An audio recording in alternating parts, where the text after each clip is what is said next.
அனைவருக்கும் வணக்கம். இன்று நாம் ஒரு குட்டி கதை பார்க்கப் போகிறோம்.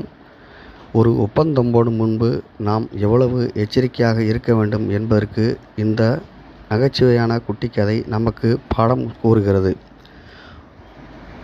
ஒரு நாட்டில் ஒரு பெரிய பணக்காரர் இருந்தார். அவருடைய வீட்டிற்கு 2 பக்கமும் 2 கொல்லர்கள் இருந்தார்கள். அவர்கள் எப்போது பார்த்தாலும் சம்மட்டியால் எதையாவது அடித்து கொண்டே இருப்பார்கள். இது பணக்காரருக்கு மிகவும் வேதனையாக இருந்தது. அதிக சப்தம் போடாமல் இருக்கும்படி அவர்களை அவர் எவ்வளவோ கேட்டுக்கொண்டார். அதனால் பலன் ஒன்றுமே இல்லை. கடைசியில் பணக்காரர் அவர்கள் இருவரையும் பார்த்து, நீங்கள் இருவரும் உங்கள் வீடுகளை காலி செய்துவிட்டு வேறு வீட்டுக்கு போய்விடுங்கள், உங்களுக்கு நிறைய பணம் தருகிறேன் என்று சொன்னார். அவர்களும் சரி என்று ஒப்புக்கொண்டார்கள். நீங்கள் உங்கள் வீடுகளை காலி செய்யும் முன்பு உங்களுக்கு நான் ஒரு விருந்து வைக்கப் போகிறேன்.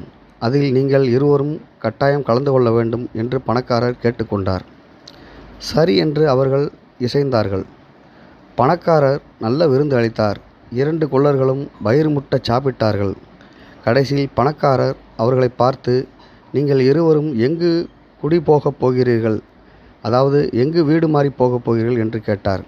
அதற்கு இடது பக்கத்து வீட்டுக்காரர் தான் வலது பக்க வீட்டிற்கு போவதாகவும், வலது பக்க வீட்டுக்காரர் தன் வீட்டை காலி செய்துவிட்டு இடது பக்க வீட்டிற்கு போவதாகவும் தெரிவித்தார். பணக்காரர் மிகவும் அதிர்ந்து போனார். எனவே நாம் யாரிடம் ஒப்பந்தம் போட்டாலும் தெளிவாக மிகச்சரியாக ஒப்பந்தம் போட வேண்டும், இல்லையென்றால் நாம் ஏமாற்றப்படுவோம் என்பதை இந்த கதை நமக்கு காட்டுகிறது. நன்றி.